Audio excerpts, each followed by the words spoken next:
اللہ تعالی نے ہمارے نبی پاک پر قرآن اتارا. اللہ کیا فرماتا ہے سنیں.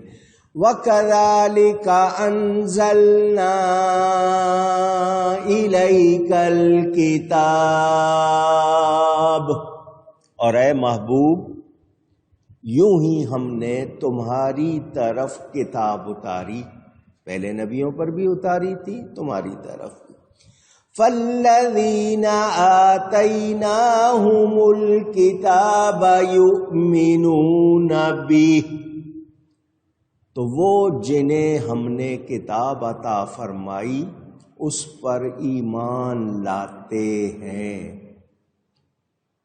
اس پر اب مجھے بتائیں کیا یہود و نصارہ قرآن کو مانتے ہیں؟ نہیں. عرب میں جو لوگ رہتے تھے، میں نے آپ کو بتایا تھا مدینہ منورہ میں یہودیوں کے سب سے بڑے عالم حضرت عبداللہ بن سلام رضی اللہ تعالی عنہ رہتے تھے. نبی پاک جب ہجرت کر کے مکہ سے مدینہ آئے، یہ میرے نبی پاک پر ایمان لے آئے، مسلمان ہو گئے. کیوں؟ کہ انہوں نے نبی پاک کی نشانیاں پڑھی ہوئی تھی، وہ ساری ان کو نبی میں نظر آ گئیں، انہوں نے مان لیا. وہ یہودیت سے توبہ کر کے اسلام میں داخل ہو گئے. اب اتنا بڑا عالم ان کا وہ ہو رہا ہے، اور جو نئی علم رکھتے وہ انکار کر رہے ہیں. ضد نہیں ماننا. تو میں نہ مانوں کا کوئی علاج نہیں ماننا. دن چڑھا ہوا وہ کہتا ہے میں نہیں مانتا، تو کیا کر لیں گے؟ یہی کہیں گے نا کہ یہ عقل والا سمجھ والا نہیں ہے. ساری باتیں واضح. اسی طرح وہ جنہوں نے یہاں تک قرآن نے کہا کہ اپنے بچوں کو اتنا نہیں پہچانتے تھے جتنا نبی کو پہچانتے تھے. یعرفونہ کما یعرفون ابناءہم، قرآن میں ہے. اس کے باوجود وہ ایمان نہیں لائے. تو اب نبی پاک صلی اللہ علیہ وسلم جب ظاہری طور پر ابھی ابتدائی عمر تھی، راہبوں نے دیکھا، یہودیوں نے دیکھ کے پہچان لیا کہ یہ اس امت کا نبی ہے. حالانکہ اس وقت تک نبوت کا اعلان نہیں کیا تھا. ظاہری طور پر گنتی کے لحاظ سے 10-12 سال کی عمر بتائی جاتی ہے. جب والدہ مدینہ لے کے گئیں تو 6 برس سے بھی ظاہری طور پر کم عمر تھی، مگر یہودیوں نے پہچان لیا تھا، نشانیاں نظر آ گئی تھیں. تو نبی پاک صلی اللہ علیہ وسلم کو وہ سب جانتے تھے، پہچانتے تھے، مگر جو نہیں مانے تو ضد، انہوں نے نہیں مانا. جو مان گئے وہ فائدے میں رہے. وَمِنْ هَٰؤُلَاءِ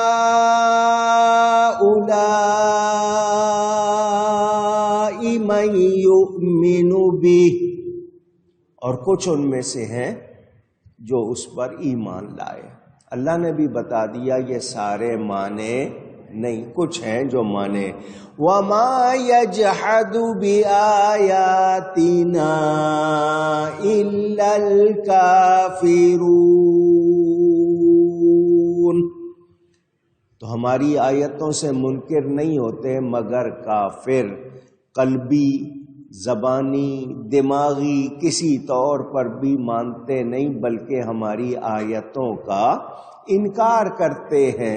تو جو لوگ انکار کرنے والے ہیں ان کو کیا کہا جاتا ہے؟ کافر. کیا کہا جاتا ہے؟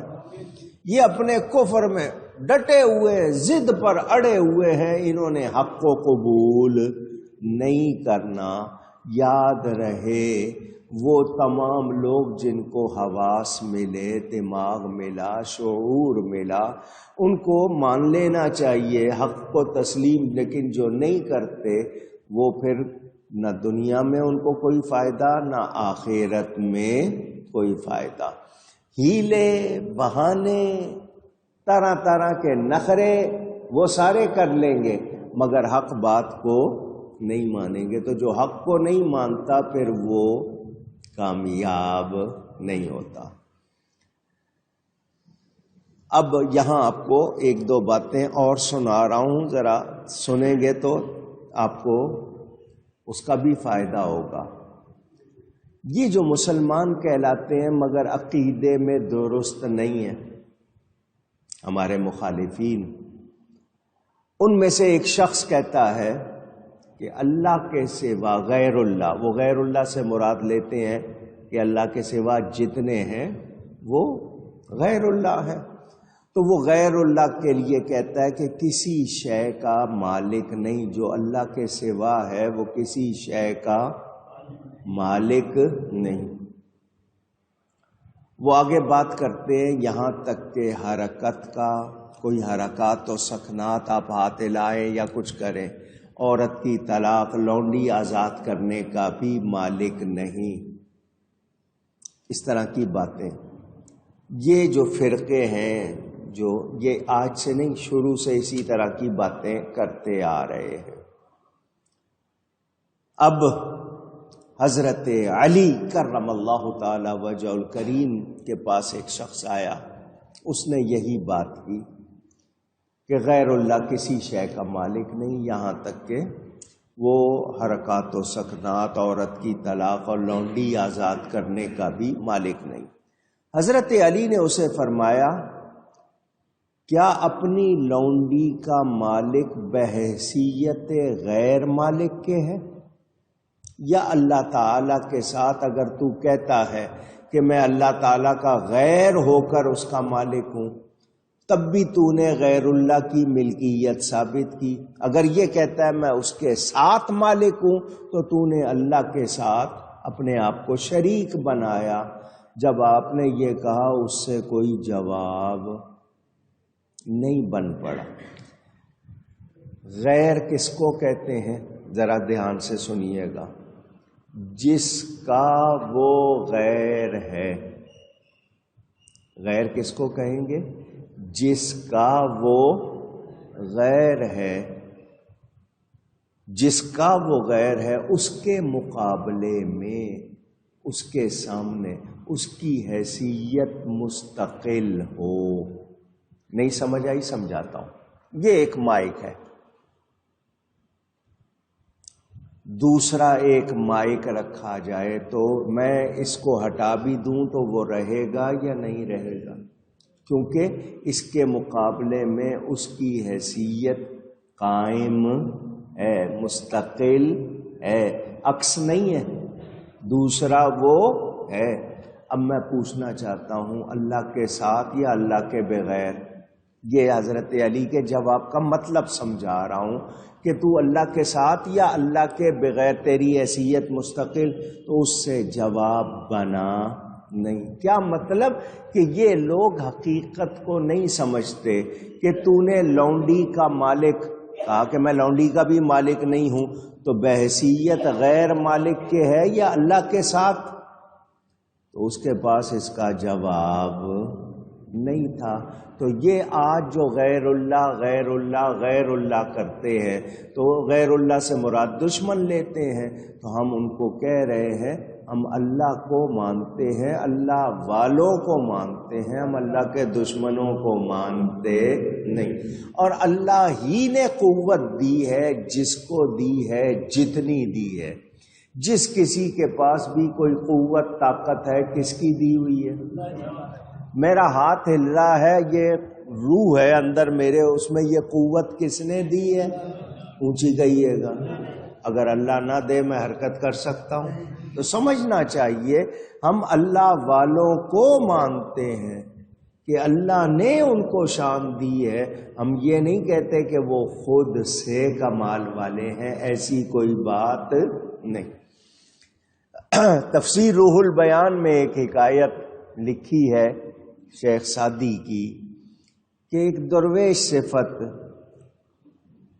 ایک شخص نے دیکھا مجلس میں، وہ درویش سا صوفی جس کو کہتے ہیں اللہ والا، وہ دولت مندوں کی برائی کی باتیں کر رہا تھا، دولت مند یوں ہوتے ہیں، دولت مند یوں ہوتے ہیں۔ تو کہتے ہیں میں نے اس کو کہا اے دوست، دولت مند جو ہے وہ تو زائرین کا مقصود ہے، مسافروں کے لیے جائے پناہ ہے. اس کے پاس اگر دولت ہے تو وہ اس سے کتنے اور کام کر رہا ہے جس سے وہ اللہ کی رضا حاصل کر سکتا ہے، لوگوں کو فائدہ پہنچا سکتا ہے.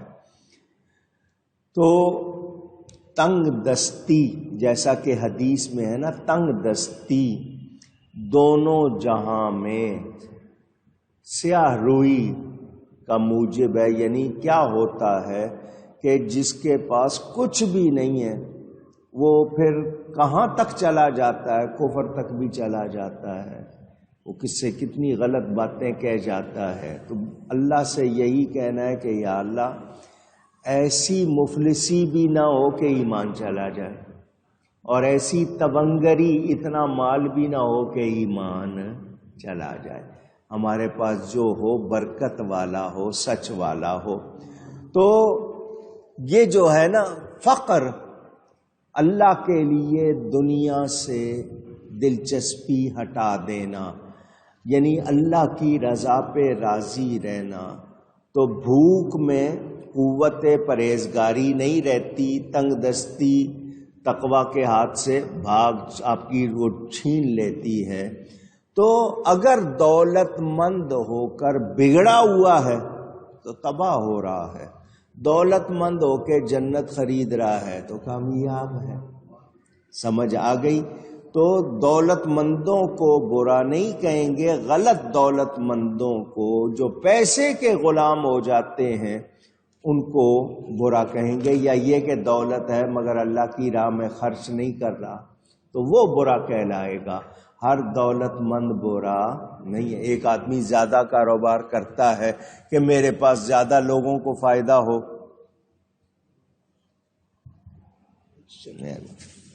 مجھ سے زیادہ لوگوں کو فائدہ پہنچے، میرے پاس ورکر ہوں گے، ان کے گھر میں چولہا جلے گا، کتنے اور لوگوں کو آسانی ہوگی.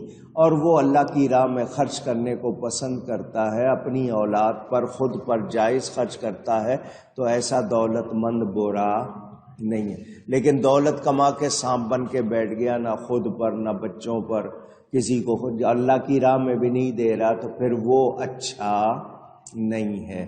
یاد رہے کہ اسی دولت سے جنت بنا سکتے ہو، اسی دولت سے جہنم. حضرت عثمان کے پاس بھی دولت تھی، قارون کے پاس بھی دولت تھی. قارون اتنا دولت مند ہو کر بھی زمین میں دھسا دیا گیا. حضرت عثمان نے تو بار بار نبی سے جنت خریدی. آپ نے سنا. تو ہم کوشش کریں، ہم سب کی کوشش ہونی چاہیے کہ اگر دولت آئے تو حلال طریقے سے آئے، خرچ بھی ہو تو حلال ہو، نہ غلط کمائی ہو نہ غلط خرچ ہو. زیادہ ہونا برا نہیں ہے، دولت زیادہ ہو گئی ہے تو اللہ کی راہ میں خرچ کرو، اپنے آپ پہ خرچ کرو، بچوں پہ خرچ کرو، لیکن غلط کمانا بھی نہیں ہے، غلط خرچ بھی نہیں کرنا. یہ آپ نے یاد رکھنا ہے. دولت کے حوالے سے یاد رکھیں، دولت ضرورت ہے. دولت اونچی کہہ دیں، مگر دولت سے محبت نہیں کرنی. اس کو ضرورت سمجھنا ہے، اس سے محبت. جب آپ اس سے محبت کرتے ہیں پھر آپ کے اندر برائیاں شروع ہو جاتی ہیں. کہیں آپ کنجوسی کریں گے، کہیں آپ بدتمیزی کریں گے، کہیں دوسرے کو آپ حقیر ہلکا جانیں گے، کوئی آپ کے اخلاق بگڑیں گے، کچھ ایسا ہو سکتا ہے. اگر آپ دولت سے محبت کرنے لگ گئے، آپ کے اندر سے بہت سی خوبیاں ختم ہو جائیں گی، خرابیاں آ جائیں گی.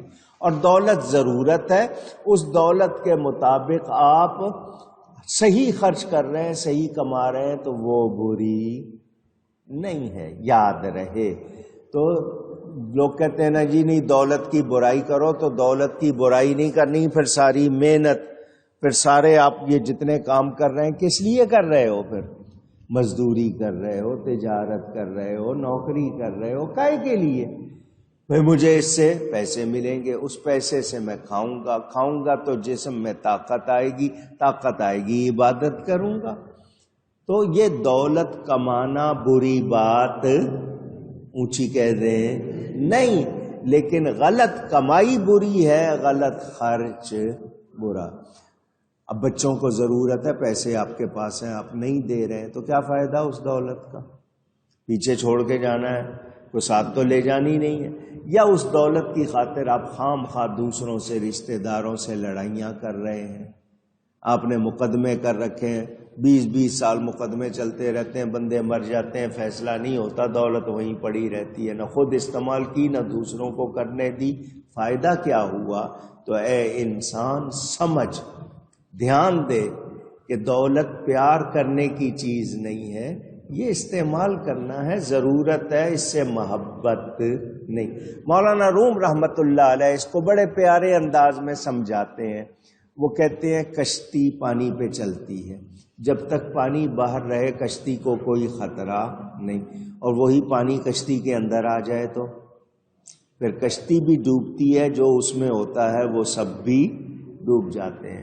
تو دولت دنیا یہ دل سے باہر رہے، دل میں نہ، جب دل میں آ جائیں گے تمہیں بھی خراب کر دیں گے اور تمہارا سب کچھ چلا جائے گا۔ تو یاد رہے دولت سے محبت نہیں کرنی، دولت کو ضرورت سمجھیں، کمائیں جتنا چاہیں کمائیں، جائز کمائیں، اور خرچ بھی جائز کریں۔ اور خرچ کے 3 طریقے آپ کو ہر سال رمضان میں سناتا ہوں، ایک ہے انفاق، ایک ہے اسراف، ایک ہے تبذیر۔ انفاق جائز خرچ کرنا، آپ اپنے کھانے پینے رہنے سہنے پہ خرچ کر رہے ہیں، اللہ کی راہ میں دے رہے ہیں، اپنے بچوں پہ خرچ کر رہے ہیں، جائز خرچ، اس کو کیا کہتے ہیں؟ انفاق۔ کیا کہتے ہیں؟ اسراف کے معنی فضول خرچی۔ فضول خرچی کو آپ سمجھتے ہیں، کام آسانی سے ہو سکتا ہے لیکن آپ مہنگا کر کے کر رہے ہیں، یا اس میں صرف دکھاوا شامل کر رہے ہیں، تو یہ جو فضول خرچی ہے یہ اللہ کو پسند نہیں۔ تیسری چیز ہے تبذیر، ناجائز خرچ کرنا، اور قرآن میں کہا ان المبذرین کانوا اخوان الشیاطین، یہ جو ناجائز خرچ کرنے والے ہیں یہ شیطانوں کے بھائی ہیں۔ آپ کو اگر کوئی کہے تم شیطان کے بھائی ہو، آپ کو اچھا لگے گا؟ اگر آپ کام ویسا کر رہے ہو تو پھر آپ نے خود کو شیطان کا بھائی بنایا یا نہیں بنایا؟ تو ہمیں بتایا گیا جائز کماؤ، جائز خرچ کرو، اللہ جتنا نوازے آپ کو وقت سے پہلے نہیں ملے گا، مقدر سے زیادہ نہیں ملے گا، جتنی مرضی کوشش کر لو، وقت سے پہلے نہیں ملے گا اور مقدر سے زیادہ نہیں ملے گا۔ اب آپ نے انتخاب کرنا ہے، آپ نے پسند کرنا ہے جائز طریقہ کیا ہے، کس طرح کماؤں، کیسے کماؤں، یہ آپ کا انتخاب۔ آپ جائز طریقے سے کماؤ گے تو اس کمائی پر بھی ثواب، اس محنت پر بھی ثواب۔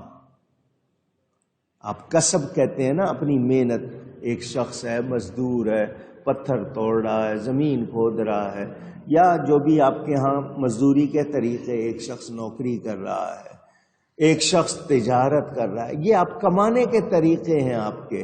تو آپ جائز کماؤ، جائز خرچ کرو، کمانے پہ بھی ثواب، خرچ کرنے پہ بھی ثواب۔ غلط کرو گے اپنے لیے آگ بھرنے والی بات بھی ہوگی، گناہ بھی ہوگا اور کوئی فائدہ نہیں ہوگا۔